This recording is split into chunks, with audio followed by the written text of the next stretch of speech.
Sud Radio, les Jeux dans tous leurs états. Thierry Guerrier, Joseph Ruiz. Et parmi les coulisses de l'organisation de ces Jeux Olympiques, il y a aussi l'impact sur le reste du territoire national. Il n'y a pas que Paris et la région parisienne, il y a l'impact aussi de ce qu'exigeait pour la sécurité l'organisation des JO à Paris, en Ile-de-France. Vous savez que beaucoup de policiers nationaux ont été rappelés de leur positionnement en province pour qu'ils montent sur la capitale, et ça a un impact sur la sécurité en province et la sécurité des plages, Joseph. Et on a appelé du coup 2 maires qui sont maires de villes qui ont de grandes plages, donc pendant l'été, qui ont des villes qui grossissent énormément. Laurent Perrondé, maire de Lacanau, 66 000 habitants en Gironde habituellement, ça passe à 100 000 l'été. Bonjour. Oui, bonjour à tous. Bonjour, merci d'être avec nous. Et Jean-François Irigoyen, maire de Saint-Jean-de-Luz, dans les Pyrénées-Atlantiques, 15 000 habitants pendant l'année, 90 000 pendant l'été. Bonjour. Bonjour à vous. Alors on va déjà faire un point, essayer de comprendre. Laurent Perrondé, est-ce que vous avez un impact direct ou indirect des JO sur votre ville ? Bah oui, parce qu'il a fallu recruter les postes de CRS qui n'ont pas été pourvus cette année, donc à peu près 55 sauteurs CRS sur la côte girondine, donc 5 sur la commune de Lacanau, sur la plage urbaine et sur la plage centrale, donc c'était une vraie difficulté. Mais finalement, on avait quand même anticipé ces problématiques, et dans le cadre de la présidence du syndicat, on a recruté 300 sauveteurs pour la Gironde et on avait 400 candidats, donc c'est plutôt une belle chose. Par contre, c'est vrai que sur la plage urbaine, on n'a pas ces pouvoirs de police et ce poste de police, donc ça nous met parfois en difficulté pour faire appliquer la loi et les arrêtés municipaux. Alors, vous avez 300 en tout en Gironde. Sur Lacanau, vous en aviez combien des CRS et comment est-ce que vous les avez remplacés concrètement ? Alors on en avait 5 CRS qui pilotaient le poste de police et le poste de sauvetage à la plage centrale. Donc ça c'était important puisque c'est la plage qui est la plus proche de Bordeaux où tous les transports et toute la mobilité arrivent. Donc cette plage-là est très fréquentée par les habitants, par des pratiquants de la plage au quotidien. Donc il a fallu remplacer ces 5 sauveteurs CRS, mais on avait déjà l'expérience, en particulier sur les chefs de poste et les adjoints, puisque nos postes sont ouverts depuis Pâques jusqu'à la Toussaint, donc on avait déjà les personnels disponibles, mais il a fallu recruter pour toute la Gironde des sauveteurs qui remplacent les CRS, et en particulier dans des communes où ils avaient l'habitude d'avoir que des postes qui étaient pilotés par des CRS.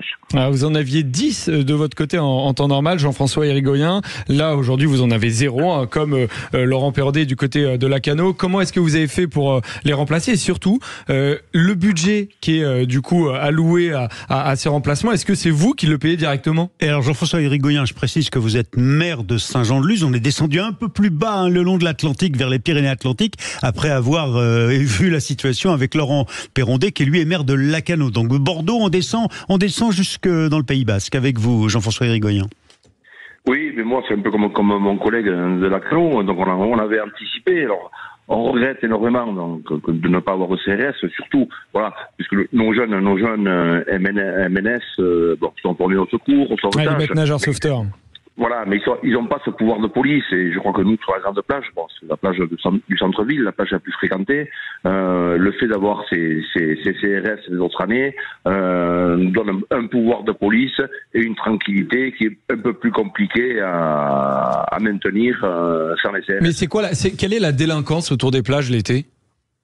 Oh, vous savez, il y a toujours avec l'attrait du monde, il y a toujours un peu de pickpocket, et même lorsque les jeunes interviennent pour donner des recommandations à certaines personnes, je pense que c'est plus facile car le chef de poste et CRS, comme on dit, lorsqu'on voit du bleu, on est beaucoup plus respectueux qu'envers un jeune. Mais alors du coup, est-ce que vous avez depuis le début de l'été un peu plus de difficultés à faire respecter l'ordre ?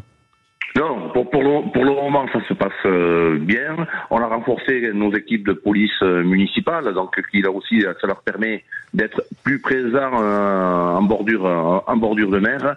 Et si besoin, sont appelés par radio, par les MS. Et le budget, du coup, pour remplacer, pour avoir un dispositif différent ? Mais le budget, c'est entre 40 et 50 000 euros de plus, donc bien sûr à la charge de la ville, puisque on n'est pas aidé par les services de l'État. On retourne à Lacanau, Monsieur Perrondé, le maire de Lacanau. Vous avez beaucoup de problèmes de délinquance et notamment de stupéfiants, d'alcool, de drogue en ce moment, sur plus que les années précédentes ? Alors, c'est plus difficile d'intervenir et puis de pouvoir verbaliser, puisque nos sauveteurs n'ont pas de pouvoir de police. Mais c'est vrai que pour faire appliquer des arrêtés municipaux déjà sur les zones réglementées, par exemple l'interdiction des chiens sur la plage, on a des difficultés à les faire appliquer parce que les sauveteurs ne sont pas écoutés.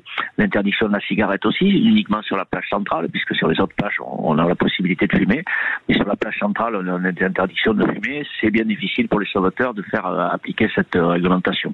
Du côté de Saint-Jean-de-Luz, c'est environ 50 000 € à la charge de la commune. De votre côté, c'est à peu près le même budget ? On est entre 35 et 40 000 € de dépenses supplémentaires. Et ça, du coup, vous avez dû effectivement l'ajouter. Alors maintenant, la question qui se pose un peu, parce que quand on discute avec notamment les services de police, c'est ils se disent si vous êtes capable aussi pendant un an de gérer un peu tout seul, il y a possibilité que l'année prochaine vous n'ayez pas de CRS. Fini. C'est surtout, on se rappellera toujours des attentats de Nice, malheureusement, quand on a des villes qui montent de 6 000 ou 15 000 pour Saint-Jean à 100 000 habitants, doutez bien qu'on a besoin de ces pouvoirs de police. On ne peut pas abandonner les plages, on ne laisse pas des stades sans surveillance, on ne laisse pas des plages sans surveillance. Nous, on est prêts, on est très très heureux d'accueillir tout ce monde-là dans nos communes pour qu'ils profitent des activités balnéaires. Maintenant, si l'État nous abandonne, on va pas fermer, on va pas mettre des barrières. Hein. Donc ces gens-là, il faut les gérer. On a absolument, au moins sur le poste de police qui représente la plage urbaine, d'avoir cette possibilité d'intervenir et de verbaliser et de faire de la police sur la plage. Mais on peut pas laisser des plages où il y a 30 000 personnes sans surveillance. Thierry. Oui, parce que je me demandais, en vous écoutant, messieurs, Laurent Perrondet, maire de Lacanau, Jean-François Hérigoyen, maire de Saint-Jean-de-Luz, je me demandais, au fond, quelle était la réalité de la présence des touristes cet été. Ça, c'est les chiffres théoriques, la multiplication chaque année. Mais est-ce que vraiment le public est là, les touristes sont là, la météo est bonne? Quelle est l'ambiance en ce moment chez vous? Alors, si Laurent Perrondet, mon collègue veut commencer, oui. Ça a été un peu difficile puisqu'on n'a pas eu de très très beaux week-ends et on était particulièrement arrosé en ce début de saison. Je pense que la conjoncture aussi et le climat politique ont pas arrangé les choses avec la dissolution et on a eu pas mal d'annulations. On a eu les réservations coup de cœur finalement ne se sont pas faites sur le début de saison. Aujourd'hui on est complet et la saison se passe merveilleusement bien, sauf que ce début de saison il a été impacté. Impacté aussi par un phénomène quand il n'y a pas de confiance, on ne dépense pas. Moi j'ai écouté une petite analyse d'un de vos confrères il y a quelques jours de ça où finalement c'est le livret A, les assurances vie qui en profitent parce que les gens dans ce on met de côté dans le Madeleine. Oui, mais bien sûr. Donc on a autant de clients. Moi j'ai une visibilité avec une grande surface qui me donne les chiffres. Ils ont plus de clients par exemple vendredi et samedi dernier, mais le ticket moyen est inférieur et on va plus manger 2 fois au resto par semaine, mais plutôt une fois. Allez, Jean-François Hérigoyen, est-ce que de votre côté on consomme du côté de Saint-Jean-de-Luz? Que vous disent les commerçants? Non, c'est un peu le même cas qu'à Lacanau. Hein. Donc bon, il y a eu la problématique du début de saison, du fait du temps, de la politique aussi, hein, puisque bon, ces élections, on peut perturber les choses. Aujourd'hui, c'est vrai qu'à Saint-Jean-de-Luz, je ne vais pas dire qu'on a fait le plein, mais quasiment. Mais on sent bien que le pouvoir d'achat n'est pas là. Les gens fréquentent beaucoup moins les restaurants, les campings sont pleins, les hôtels sont pleins, mais voilà, on sent vraiment qu'il y a une problématique de pouvoir d'achat. Ouais, est-ce que là, on sent bien que l'actualité, elle est tournée vers les Jeux Olympiques. Certains se plaignent d'ailleurs de pas être si enthousiastes que ça à l'idée des JO, que les villes hors Paris sont un peu mises de côté. Jean-François Hérigoyen, est-ce que vous vous sentez enthousiaste pour les Jeux Olympiques? Comment ça réagit chez vous tous les deux? Est-ce que le public est là et finalement il y a des fan zones, des cafés qui ouvrent avec des écrans? Quelle est l'ambiance? Alors, nous, on n'a pas créé de fan zone, hein, puisque comme vous le savez déjà, on a moins de services de sécurité. C'est plus compliqué. On va pas se permettre. Faut pas la tenter. Tout est lié, on aurait bien voulu, mais bon, voilà.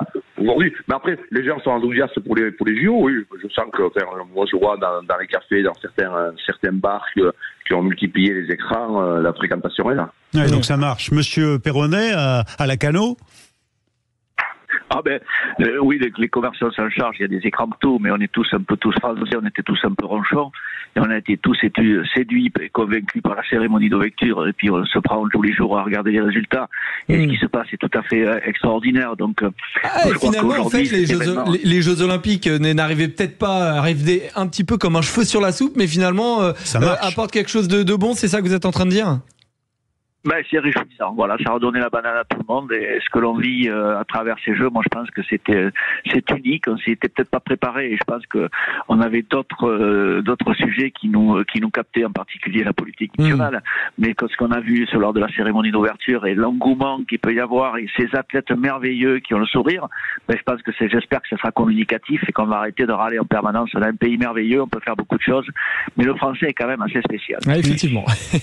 Avec Joseph Ruiz, on était ravis de vous avoir tous les deux, le maire de Lacanau, Laurent Perrondet, le maire de Saint-Jean-de-Luz, Jean-François Hirigoyen. On vous souhaite un très bel été à vous et à tous vos hôtes qui viennent de partout pour profiter de l'Atlantique chez vous. Merci messieurs d'avoir répondu aux questions de Sud Radio, d'avoir été en direct sur notre antenne. Je remercie Jamel Abdellah qui a réalisé l'émission ce matin, Amélie Béguin et Joseph Ruiz pour ce 10-13 avec notamment les JO dans tous leurs états. Et on se retrouve demain à 10h. Vous êtes avec nous sur Sud Radio. Très bel été à vous. Sud Radio. Sud Radio. Parlons vrai. Parlons vrai. Sud Radio. Parlons vrai.